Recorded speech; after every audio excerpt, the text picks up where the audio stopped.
네, 여러분 잘 지내셨죠? 네, 여기서 또 보니까 또 항상 새롭네요. 네, 여러분 인생을 살아가면서 우리가 한 번씩은 이런 말을 들어봤을 겁니다. 인생은 뭐의 연속이다? 선택의 연속이다 라는 말을 들어봤을 겁니다. 우리는 하루에도 수만 가지의 선택을 하며 살아갑니다. 오늘 일어나서 오늘 어깨가 너무 아픈데? 어깨가 안 올라가는데? 그냥 예배 가지 말까? 아니다, 예배 갈까? 라는 선택. 또 점심은 무엇을 먹을까? 또 동기 모임은 할까 말까? 또 나의 직업은 무엇으로 가지는 게 좋을까? 또 결혼 준비는 어떻게 해야 할까 등 수만 가지의 선택을 합니다. 한마디로 가벼운 문제부터 중차대한 문제까지 우리는 선택의 순간을 마주하죠. 그리고 그 수많은 선택의 순간을 마주한 결과 여러분이 지금 이 자리에 앉아 있습니다. 그만큼 우리의 선택은 인생에서 너무나도 중요합니다. 그렇다면 크리스찬은 이 선택의 기로에서 어떻게 선택하는 것이 성경적이고 영적인 선택인지 우리 말씀을 통해 살펴보겠습니다. 룻기 1장 1절을 보면 룻기의 시대적 배경을 알 수 있습니다. 우리 룻기 1장 1절 한 목소리로 읽겠습니다. 사사들이 치리하던 때에 그 땅에 흉년이 드니라. 유다 베들레헴의 한 사람이 그의 아내와 두 아들을 데리고 모압 지방에 가서 거류하였는데 라고 합니다. 여러분, 사사시대는 어떤 시대입니까? 여호수아가 죽고 나서 사울 왕이 되기 직전 바로 사사인 사무엘까지의 기간을 말합니다. 이 사사시대를 한 문장으로 정리할 수 있습니다.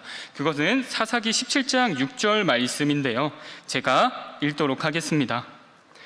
그때에는 이스라엘에 왕이 없었으므로 사람마다 자기 소견에 옳은 대로 행하였더라. 사사시대는 절대적인 가치보다 세상의 풍습과 유익에 따라 움직이는 시대였습니다.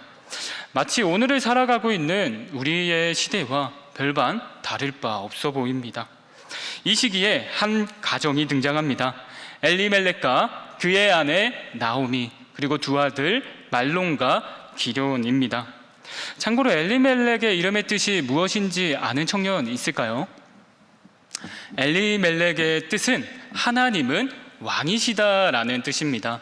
우리는 이 이름의 뜻을 보고 두 가지를 유추할 수 있는데요, 바로 부모님의 신앙입니다.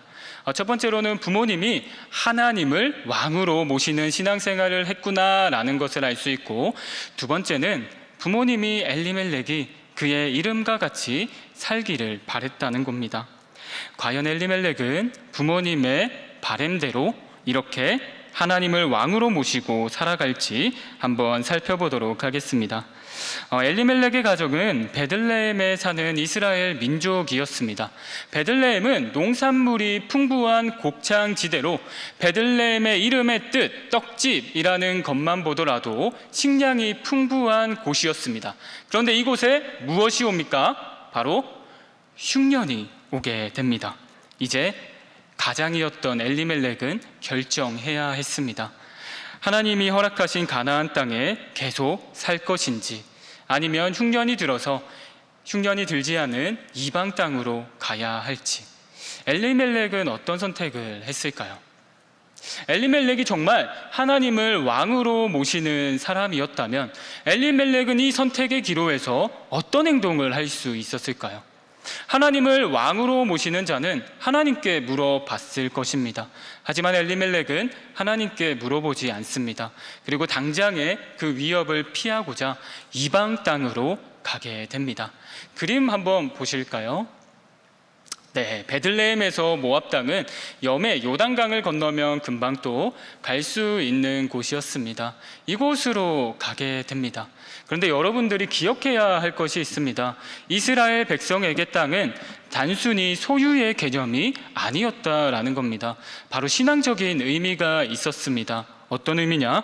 하나님께서 약속한 백성에게 언약의 땅으로 선물로 준 땅이기에 이스라엘 백성은 이 땅에서 어떤 상황이 오더라도 하나님을 왕으로 모시며 살아야 했습니다.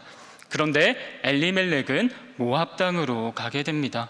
모압 땅으로 간 엘리멜렉의 가정에 어떤 일이 일어나는지 또 한번 살펴보도록 하겠습니다. 3절에서 5절을 보게 되면 엘리멜렉이 작고하게 됩니다. 그리고 나서 두 아들이 모압 여인과 결혼을 합니다. 그런데 안타깝게도 이 모압 여인과 결혼한 말론과 기론도 죽게 됩니다. 나오미는 모압 땅에 와서 가족을 다 잃었습니다. 그리고 이제 가족이라고는 이제 두 며느리와 나오미 자신만 남았습니다. 당장에 어려움은 피할 수 있었던 모압 땅이 이제 그의 가정에 가장 불행한 추억을 선사하는 땅이 되었습니다. 이 세 가부, 이 나오미의 심정은 어떠했을까요? 참담했을 겁니다. 첫 번째 이유는 가족을 잃었기 때문에 그것은 어떤 말로도 위로가 되지 않았을 겁니다. 그리고 두 번째로는 이제 살아가야 할 앞길이 참담했을 것입니다. 왜냐하면 고대 중동 지방에 그때의 가부는 생활력이 없는 약자였기 때문입니다. 하지만 이때 나오미에게 신락 같은 희망의 빛이 비춰옵니다. 그것은 자신의 고향 유다 땅 베들레헴의 흉년이 그쳤다는 것입니다. 하나님을 힘들어하는 나오미를 그냥 보고 있지 않으셨습니다. 그렇게 나오미는 다시 모압 지방에서 자신의 고향인 약속의 땅 베들레헴에 가기로 결정합니다. 그런데 이때 두 며느리도 동행하는데 우리가 생각해 볼 때 아니 나오미는 자신의 고향이기에 베들레헴으로 돌아가는데 굳이 며느리가 베들레헴에 갈 필요가 있을까요? 남편은 죽었고 나오미는 딱히 며느리들에게 해줄 것도 없습니다. 두 며느리는 따라갈 이유가 없겠죠. 그런데 그래서 나오미는 두 며느리에게 이렇게 말합니다. 우리 룻기 1장 8절 말씀 함께 읽겠습니다. 나오미가 두 며느리에게 이르되 너희는 각기 너희 어머니의 집으로 돌아가라. 너희가 죽은 자들과 나를 선대한 것 같이 여호와께서 너희를 선대하시기를 원하며. 나오미는 두 며느리를 강압적으로 동행시킬 수 있었습니다. 그러나 나오미는 두 며느리를 생각해서 돌아갈 것을 권면합니다. 이것은 두 며느리에게 선택권을 준 것입니다. 우리는 이 모습을 통해서 하나님이 그의 백성을 대하듯이 나오미가 두 며느리를 인격적으로 대했다는 것을 알 수 있습니다. 그 사랑을 알아서 그런가요? 두 며느리는 아니요, 저는 시어머니와 함께 동행하겠습니다 라고 말합니다. 하지만 나오미는 이 선택이 그녀들의 인생에서 너무나 중요한 문제였기에 한 번 더 말합니다. 얘들아, 나는 너희에게 줄 재산도 없고 너희들이 따라야 할 남편도 없다. 나에게는 아들도 없다. 그리고 너희들은 모압 땅으로 돌아가면 다시 재혼도 할 수 있다. 그런데도 나를 따르겠느냐라고 한 번 더 물었고 이때 누가 떠나죠? 기론의 아내였던 오르바가 모압 땅으로 눈물을 머금고 돌아갑니다. 그런데 이때 돌아가지 않은 한 여인이 있었습니다. 그 여인이 바로 룻입니다. 그래서 어머니는 한 번 더 권면합니다. 우리 룻기 1장 15절 말씀 한번 함께 읽도록 하겠습니다. 나오미가 또 이르되 보라, 내 동서는 그의 백성과 그의 신들에게로 돌아가니 너도 너의 동서를 따라 돌아가라 하니라고 강력하게 말하는 것 같습니다. 그러나 룻의 대답이 정말 이해가 되지 않는 선택인 것 같습니다. 우리 한 목소리로 룻기 1장 16절 말씀 읽도록 하겠습니다. 룻이 이르되 내게 어머니를 떠나며 어머니를 따르지 말고 돌아가라 강건하지 마옵소서. 어머니께서 가시는 곳에 나도 가고 어머니께서 머무시는 곳에 나도 머물겠나이다. 어머니의 백성이 나의 백성이 되고 어머니의 하나님이 나의 하나님이 되시리니. 아멘. 여러분, 룻은 왜 이런 선택을 했을까요? 미래의 성공이 보였기 때문에 이런 선택을 했을까요? 아닙니다. 미래의 성공과 안정이 보장된 곳은 자신의 고향인 모압이었습니다. 자신은 모압으로 돌아가면 재혼도 할 수 있고 남편과 안전하게 살 수 있습니다. 그러나 룻은 어머니와 동행하겠다고 합니다. 룻에게 베들레헴은 이방 땅이었습니다. 그런데 왜 룻은 이와 같은 선택을 했을까요? 이와 같은 선택은 우리 1장 16절에서 그 답이 나와 있습니다. 룻에게 이제 어머니의 하나님이 자기의 하나님이 되었기 때문입니다. 룻은 하나님을 어렴풋이 알았는지 모르겠습니다. 그러나 시집을 오게 되면서 어머니를 통해서 하나님에 대해서 깊이 느끼게 되었습니다. 그 어려운 순간에서도 하나님을 놓지 않는 어머니의 모습, 그리고 그 어려운 순간에서도 자신을 사랑으로 대해주셨던 그 어머니의 모습을 보면서 룻은 하나님에 대한 믿음이 커졌을 것입니다. 그래서 이제 어머니가 믿는 하나님이 내가 믿는 하나님이 되었습니다. 그렇기 때문에 룻에게는 다른 어떤 여타여타한 선택의 기로에서 중심이 되는 것들이 있지만 그 다른 것들이 아니라 하나님이면 내가 나아갑니다라는 신앙이 있었습니다. 그랬기에 안정보다는 하나님을 더 잘 섬길 수 있는 어머니와 동행하는 길을 택한 것입니다. 이것이 오늘 설교의 핵심입니다. 룻의 선택의 기준은 누구였습니까? 자기 자신의 아니었습니까? 아닙니다. 바로 하나님이었습니다. 그리고 어머니의 신앙 때문이었습니까? 아니었습니다. 자기의 신앙으로 결정한 것이었습니다.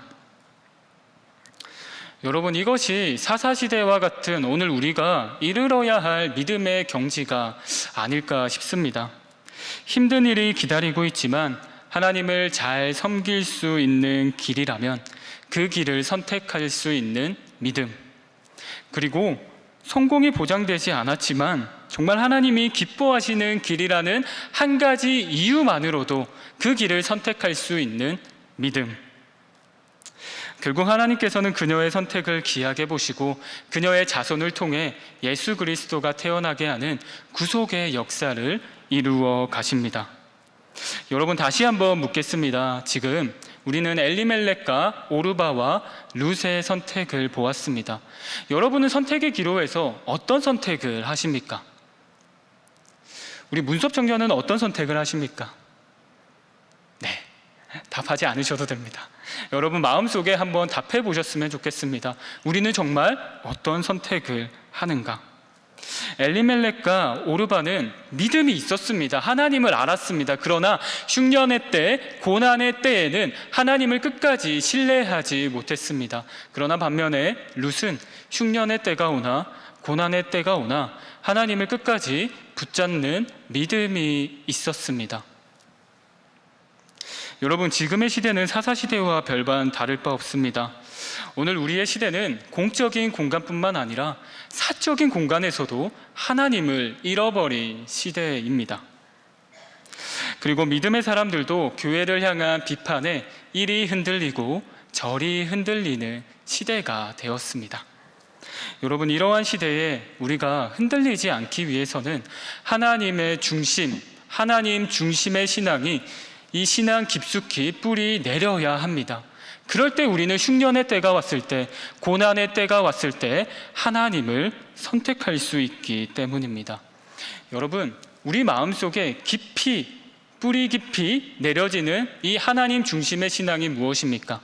순장님의 신앙입니까? 부모님의 신앙입니까? 아니면 목사님의 신앙입니까? 아닙니다. 바로 나 자신의 신앙입니다. 내 자신의 신앙, 내 하나님이 되어서 내가 그 하나님을 결정합니다 라는 신앙이 하나님 중심의 신앙입니다. 저는 우리 신일교회 청년부 여러분이 이 사실을 기억하면서 신앙의 뿌리를 견고히 해서 세상에 유혹과 시험이 오더라도 흔들리지 않고 하나님 중심, 하나님이 기뻐하시는 그 길을 선택하여 구속의 역사를 이루어가는 여러분 모두가 되기를 간절히 소망하며 제가 기도하고 오늘 설교 마치도록 하겠습니다. 네, 기도하겠습니다. 사랑과 은혜가 풍성하신 하나님 아버지, 우리는 사사시대를 살아가고 있습니다. 그리고 한 주간에도 이 사사시대를 살아가면서 우리는 하나님을 선택하기보다 다른 것을 선택하지는 않았는지요. 하나님, 지금 이 시간 주님께 고백하오니 회개하오니 주님 용서하여 주시옵소서. 하나님, 이제는 우리가 하나님께 뿌리 내려서 하나님 중심의 신앙으로 하루하루를 살아가기를 간절히 소망합니다. 하나님, 우리의 고백이 하나님 사랑합니다 라는 고백이 될 수 있도록 주님 이끌어 주시옵소서. 한 주간에도 우리의 삶을 붙들어 주실 그 하나님을 기대하며 살아계신 우리 주 예수님의 이름으로 기도드립니다. 아멘.